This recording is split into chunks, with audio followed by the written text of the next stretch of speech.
वो 1951 से लेकर 2017 तक भारत की इन पंचवर्षीय योजनाओं की पूरी कहानी बताती हैं। और ये कहानी बहुत ही दिलचस्प है। बहुत ज्यादा। हमारा मिशन ही आज यही है कि इस भारी भरकम विषय को हम डिकोड करें। हमें ये समझना है कि कैसे योजना आयोग के एक बेहद सख्त केंद्रीय ब्लूप्रिंट से शुरू हुई ये यात्रा आज नीति आयोग के एक सहकारी नेटवर्क में बदल गई है। बिल्कुल सही कहा आपने। मतलब अक्सर श्रोताओं को आर्थिक नीतियां या योजनाएं जैसे शब्द बहुत ही नीरस और उबाऊ लगते हैं, लेकिन अगर हम इन दस्तावेजों के भीतर छिपे अर्थ को समझें तो ये किसी सस्पेंस थ्रिलर से कम नहीं लगता मुझे। मैं सहमत हूँ। जब हम इन रणनीतिक दस्तावेजों का विश्लेषण करते हैं ना, तो हमें सिर्फ नीतियां नहीं दिखती, बल्कि एक नए राष्ट्र का डर, उसकी महत्वाकांक्षाएं और सबसे जरूरी चीज अडेप्टेबिलिटी। हाँ, मतलब बदलती वैश्विक परिस्थितियों के साथ खुद को ढालने की अद्भुत क्षमता। ये एक देश का वो ब्लूप्रिंट है जो हमें बताता है कि जब सब कुछ दांव पर लगा हो तब बड़े फैसले कैसे लिए जाते हैं। क्या बात है। तो चलिए एकदम शुरुआत से ही इस कहानी के पन्ने पलटते हैं। 1947 में आजादी के ठीक बाद का दौर। दस्तावेज बताते हैं कि उस समय अर्थव्यवस्था पूरी तरह से खंडित थी। बिल्कुल, संसाधनों का भारी अकाल था। हाँ, अकाल था। लेकिन जो चीज मुझे सबसे ज्यादा हैरान करती है वो ये है कि 1950 में योजना आयोग बनने से बहुत पहले ही देश के अलग अलग हिस्सों से भविष्य के विजन या नीतियां सामने आने लगी थी। कई सारे प्लान्स आ रहे थे। मतलब ऐसा लगता है जैसे हर कोई इस नए देश को अपनी ही तरीके से चलाना चाहता था। और ये जो वैचारिक टकराव था ना, ये बहुत ही दिलचस्प था। अब देखिए, 1944 में ही देश के बड़े उद्योगपतियों ने बॉम्बे प्लान पेश कर दिया था। एक मिनट, उद्योगपतियों ने? लेकिन उद्योगपति तो आमतौर पर मुक्त बाजार या फ्री मार्केट की वकालत करते हैं ना? बिल्कुल, यही तो हैरानी की बात है। उस बॉम्बे प्लान में उन्होंने भी भारी सरकारी निवेश और पूंजी संचय की बात की थी। अच्छा। हाँ, और उसी साल श्रीमन नारायण अग्रवाल का गांधीवादी प्लान भी आया। वो बिल्कुल विपरीत दिशा में था कि बड़ी फैक्ट्रियों के बजाय ग्रामीण आत्मनिर्भरता और कुटीर उद्योगों को बढ़ावा दिया जाए। फिर 1945 में एमएन रॉय का पीपल्स प्लान आ गया। पीपल्स प्लान, ये किस बारे में था? ये पूरी तरह से मार्क्सवादी विचारधारा से प्रेरित था और कृषि व राज्य के पूर्ण स्वामित्व की बात करता था। बाप रे, यानी विचारों की एक पूरी मंडी सजी हुई थी। उद्योगपति कुछ कह रहे थे, गांधीवादी कुछ और वामपंथी विचारक अपना अलग ही मॉडल दे रहे थे। हाँ, बिल्कुल ऐसा ही माहौल था। लेकिन जब इस देश को सचमुच एक दिशा देने की बात आई तो हमने सोवियत संघ यानी यूएसएसआर के मॉडल से प्रेरित होकर मार्च 1950 में योजना आयोग की स्थापना कर दी। सही कहा। अब यहाँ मेरे मन में एक सवाल उठता है, भारत तो एक लोकतांत्रिक देश था ना, फिर हमने एक कम्युनिस्ट देश का मॉडल क्यों अपना लिया? इसके पीछे एक बहुत ही वैज्ञानिक और व्यावहारिक सोच थी। मैं समझाती हूँ। उस समय देश इतना विशाल और इतना बिखरा हुआ था कि अगर सब कुछ मुक्त बाजार या निजी कंपनियों के भरोसे छोड़ दिया जाता तो शायद कुछ ही शहरों का विकास होता। बिल्कुल, बाकी देश पूरी तरह पीछे छूट जाता।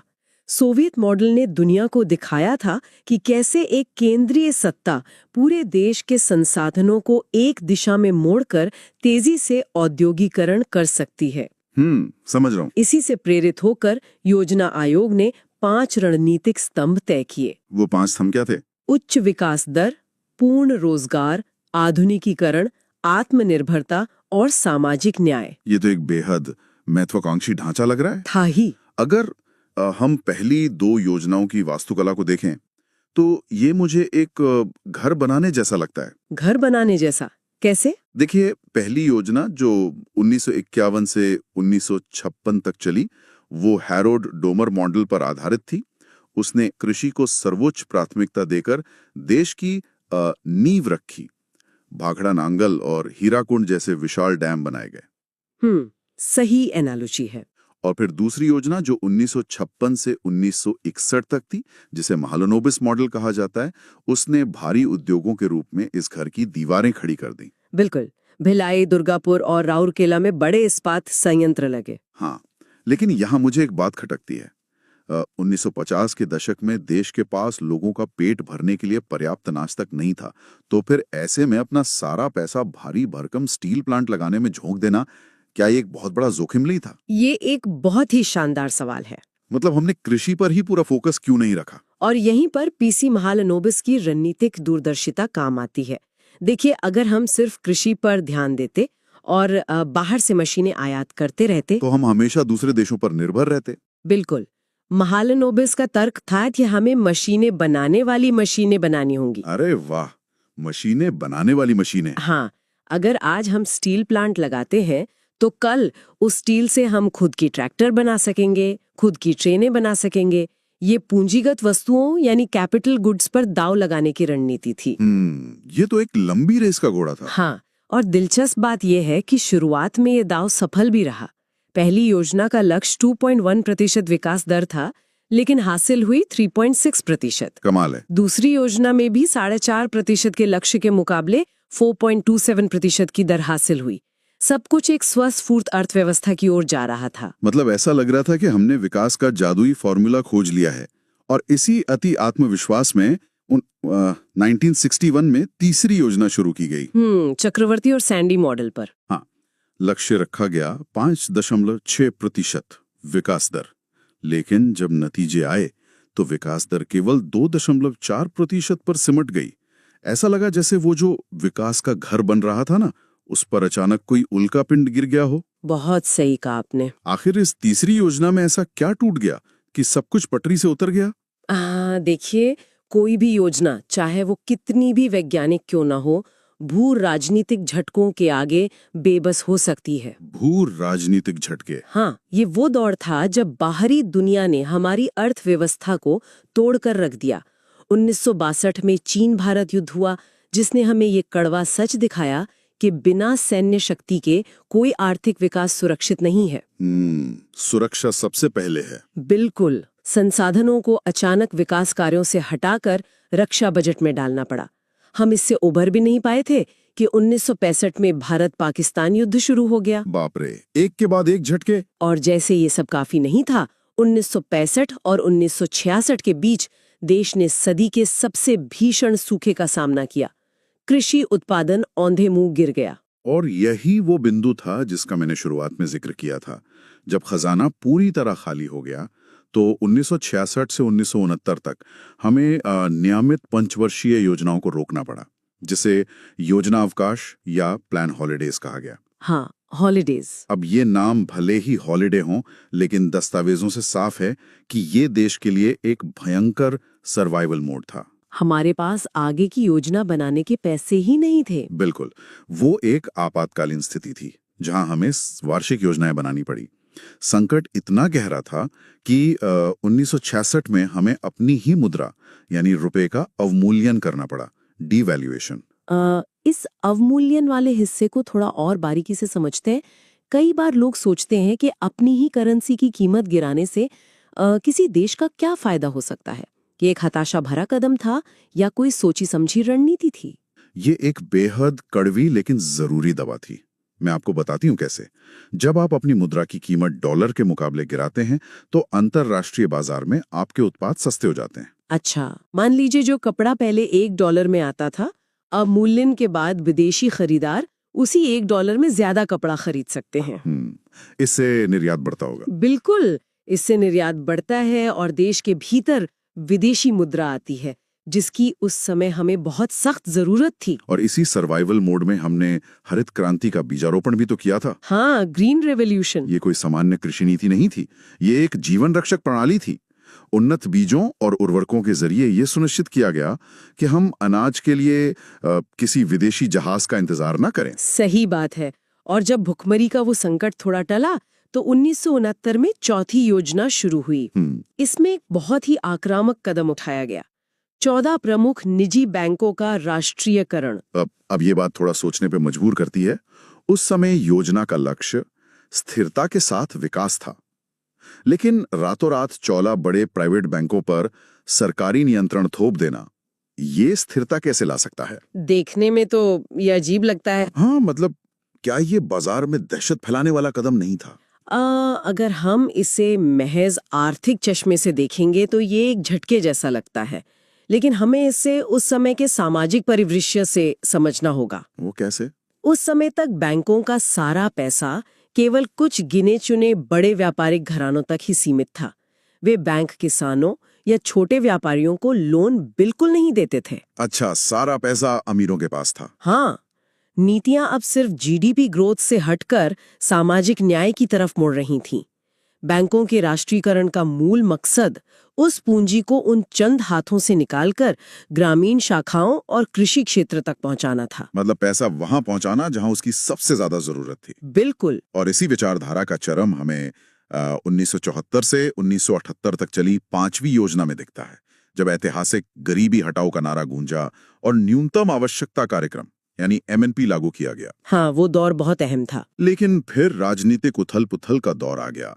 1978 में जनता पार्टी की सरकार आई। उसने पुरानी योजना को रद्द करके एक रोलिंग प्लान पेश कर दिया, जो ज्यादा दिन चल नहीं पाया। हाँ, वो भी राजनीतिक अस्थिरता की भेंट चढ़ गया।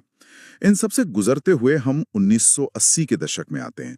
छठी और 7वीं योजनाएं, यहां से माहौल कुछ बदलता हुआ महसूस होता है। बिल्कुल। छठी योजना में नेहरूवादी समाजवाद की पकड़ ढीली होने लगती है, नाबार्ड जैसी संस्थाएं बनती हैं, और 7वीं योजना जो राजीव गांधी के समय आई, उसमें पहली बार तकनीक और आधुनिकीकरण पर जोर दिया गया।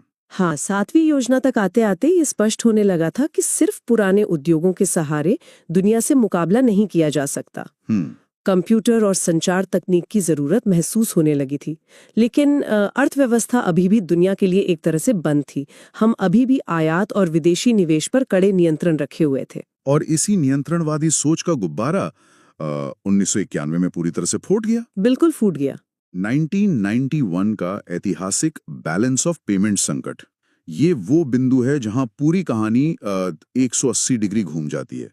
दस्तावेज बताते हैं कि हालात इतने खराब हो गए थे कि देश के पास आयात करने के लिए विदेशी मुद्रा भंडार सिर्फ कुछ हफ्तों का बचा था। हमें अपना सोना तक गिरवी रखना पड़ा था। हाँ, सोना गिरवी रखना पड़ा। और फिर 8वीं योजना के तहत भारत को मजबूरन एलपीजी यानी उदारीकरण, निजीकरण और वैश्वीकरण के ढांचे को अपनाना पड़ा। ये बहुत ही अजीब विरोधाभास है। जरा सोचिए, जो योजना आयोग 40 साल से विदेशी निर्भरता समाप्त करने और केंद्रीय नियंत्रण की कस्में खा रहा था, उसी को अपने सर्वाइवल के लिए दुनिया भर के बाजारों के लिए अपने दरवाजे खोलने पड़े। सही कह रहे हैं आप। 1995 में तो हम विश्व व्यापार संगठन यानी WTO के सदस्य भी बन गए। क्या ये पुराने योजनाकारों की विफलता नहीं थी? देखिए, इसे विफलता कहने के बजाय एक अनिवार्य विकास या नेसेसरी इवोल्यूशन कहना ज्यादा सटीक होगा। अच्छा। हाँ, 1999 का संकट असल में एक अभिशाप के भेष में वरदान साबित हुआ। 8वीं योजना ने सचमुच पूरी आर्थिक रणनीति को पलट कर रख दिया। कैसे? सरकार को ये समझ आ गया कि वो खुद हर सड़क, हर बिजली घर और हर टेलीकॉम टावर नहीं बना सकती। इसलिए बुनियादी ढांचे में पहली बार निजी निवेश को बड़े पैमाने पर आमंत्रित किया गया। प्राइवेट सेक्टर की एंट्री हुई। बिल्कुल। और सिर्फ अर्थव्यवस्था ही नहीं खुली, बल्कि सत्ता का विकेंद्रीकरण भी हुआ। पंचायती राज के माध्यम से जमीनी स्तर पर फैसले लेने की ताकत दी गई। ये एक नए भारत के उदय का स्पष्ट संकेत था। उदारीकरण ने निश्चित तौर पर अर्थव्यवस्था में एक नई जान फूंक दी। पैसा आने लगा, शहर बदलने लगे। लेकिन एक बड़ा सवाल जो बार बार उभर कर सामने आता था, वो ये था कि क्या ये पैसा, ये नई समृद्धि समाज के अंतिम व्यक्ति तक पहुंच रही है? यही सबसे बड़ा सवाल था। और यहीं से 1997 के बाद की योजनाओं का स्वभाव पूरी तरह बदल जाता है। 9वीं योजना में न्यायपूर्ण वितरण पर फोकस किया गया। 10वीं योजना ने तो बाकायदा 10 वर्षों में प्रति व्यक्ति आय को दोगुना करने का लक्ष्य रख दिया। लेकिन असली बदलाव की बयार 11वीं योजना में महसूस हुई, जिसका विजन था तीव्र और अधिक समावेशी विकास। ये जो समावेशी शब्द है ना, ये यहाँ बहुत भारी है। समावेशी मतलब इंक्लूसिव। हाँ, इसका मतलब था कि अब सिर्फ कितना विकास हुआ ये मायने नहीं रखता, बल्कि किसका विकास हुआ ये ज्यादा जरूरी है। क्या बात है। 11वीं योजना में पहली बार आर्थिक लक्ष्यों के साथ साथ ये तय किया गया कि प्रजनन दर यानी TFR को 2.1 तक लाना है, कुपोषण कम करना है और 2009 तक स्वच्छ पेयजल पहुंचाना है। अगर मैं इसकी तुलना आज की टेक्नोलॉजी से करूं, तो ये 11वीं और उसके बाद 12वीं योजना एक बहुत बड़े सॉफ्टवेयर अपडेट जैसी लगती है। Software update? वो कैसे? जहां पूरा फोकस सिर्फ GDP की स्पीड पर था।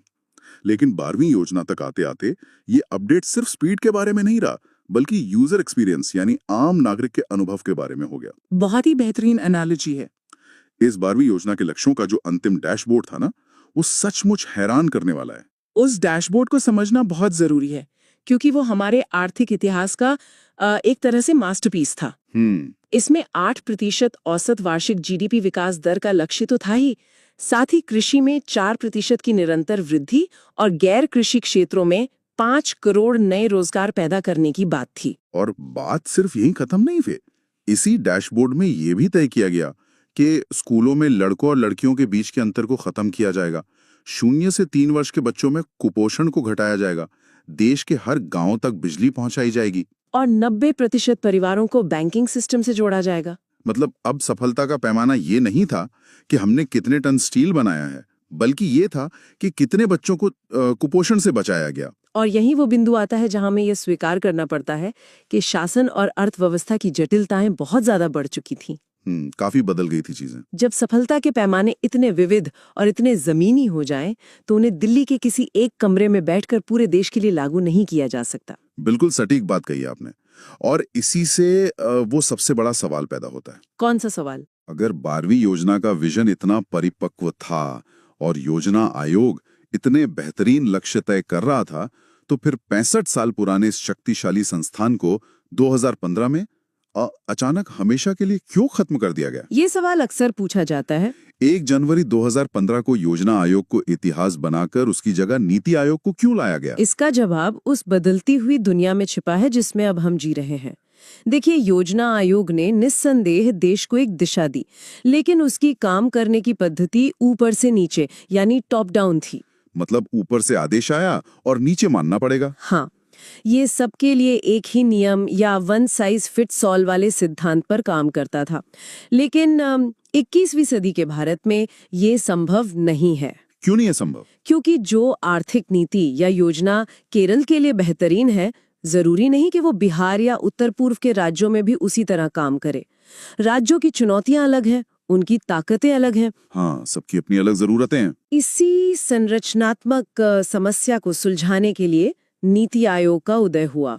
अगर हम इसे एक आसान एनालॉजी से समझें, तो योजना आयोग की तुलना एक बहुत ही सख्त हेडमास्टर से की जा सकती है। हाँ, बिल्कुल। ऐसा हेडमास्टर जो पूरे स्कूल के लिए एक ही नियम बनाता है, सब पर नीतियां थोपता है और खुद तय करता है कि किस क्लास को कितना फंड मिलेगा। सही कहा। इसके विपरीत नीति आयोग की तुलना एक कोलैबोरेटिव ग्रुप प्रोजेक्ट से की जा सकती है, जहां हेडमास्टर का डंडा नहीं है, बल्कि बॉटम अप दृष्टिकोण है। एकदम सही। यह सहकारी संघवाद पर आधारित है, जहां केंद्र और राज्य एक मेज पर बैठकर अपनी ताकत के अनुसार नीतियां बनाते हैं। ये तुलना इसके मूल अंतर को बहुत अच्छे से पकड़ती है।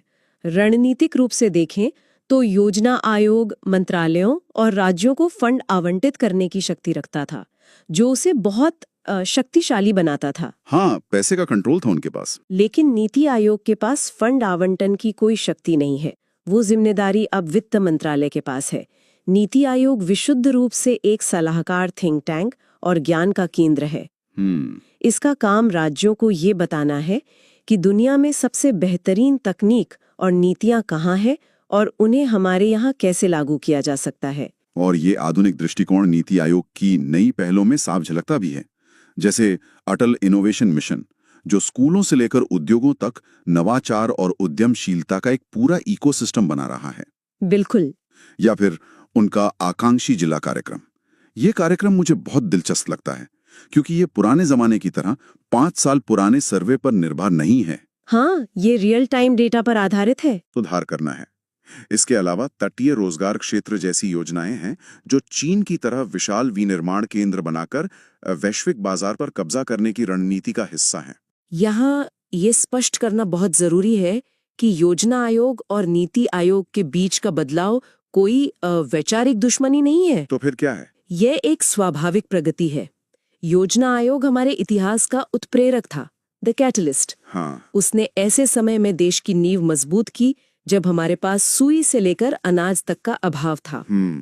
उन्होंने हमें खड़ा किया। उसने भारी उद्योग और बुनियादी ढांचा खड़ा करके हमें उस मुकाम तक पहुंचाया जहां से हम उदारीकरण का फायदा उठा सके। आज नीति आयोग उसी विरासत को आगे ले जा रहा है, लेकिन पुराने हथियारों से नहीं। हाँ, हथियार बदल गए हैं। आज के हथियार हैं तकनीकी नवाचार, बिग डेटा और राज्यों के बीच की सकारात्मक प्रतिस्पर्धा, तभी हम एक पूर्ण विकसित राष्ट्र बन सकेंगे। सच में ये पूरी यात्रा किसी चमत्कार से कम नहीं लगती। जरा पीछे मुड़कर देखें, कैसे 1991 में एक देश जो भयंकर संसाधनों के अभाव में भाखड़ा नांगल बांध बनाने का सपना देख रहा था, और कैसे वही देश 2015 आते आते अटल इनोवेशन मिशन और रियल टाइम डेटा पर आधारित कार्यक्रमों का नेतृत्व कर रहा है। ये एक खंडित और भूखे राष्ट्र के एक वैश्विक आर्थिक महाशक्ति बनने की दिशा में उठाया गया एक अकल्पनीय कदम है। और श्रोताओं के लिए ये सब जानना महज इतिहास का ज्ञान बढ़ाना नहीं है, ये आज की दुनिया को समझने की चाबी है। बिल्कुल। जब आज हम अखबारों में किसी बैंक के निजीकरण, किसी नए इंफ्रास्ट्रक्चर प्रोजेक्ट या किसी वैश्विक व्यापार समझौते के बारे में पढ़ते हैं ना, तो उन सभी फैसलों की जड़ें पिछले 65 वर्षों के इन्हीं संघर्षों और प्रयोगों में छिपी हैं। सही बात है। ये इतिहास हमें सबसे बड़ा सबक ये देता है कि अडेप्टेबिलिटी, यानी समय के साथ खुद को बदल लेने की क्षमता ही किसी भी राष्ट्र के सर्वाइवल का सबसे बड़ा हथियार है। बिल्कुल। जो समय के साथ नहीं बदलता वो इतिहास के पन्नों में खो जाता है। हमने तो अपनी पूरी आर्थिक फिलॉसफी ही बदल डाली। हाँ बिल्कुल। लेकिन इस पूरी रोमांचक चर्चा को विराम देने से पहले मैं एक ऐसा विचार छोड़ना चाहता हूं जिस पर हम सबको गहराई से सोचना चाहिए। वो क्या है? हमने देखा कि कैसे 1945 के पीपल्स प्लान की राज्य स्वामित्व वाली सख्त सोच से निकलकर आज हम नीति आयोग के विकेंद्रीकरण और डेटा संचालित मॉडल तक आ गए हैं।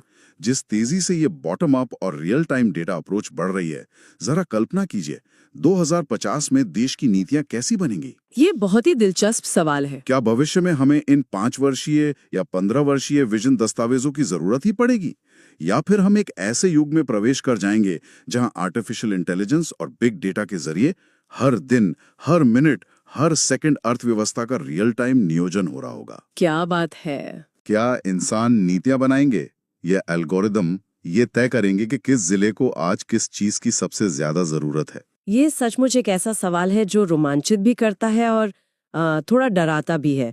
तकनीक और शासन का ये मिलाप भविष्य में नियोजन की पूरी परिभाषा को ही बदल कर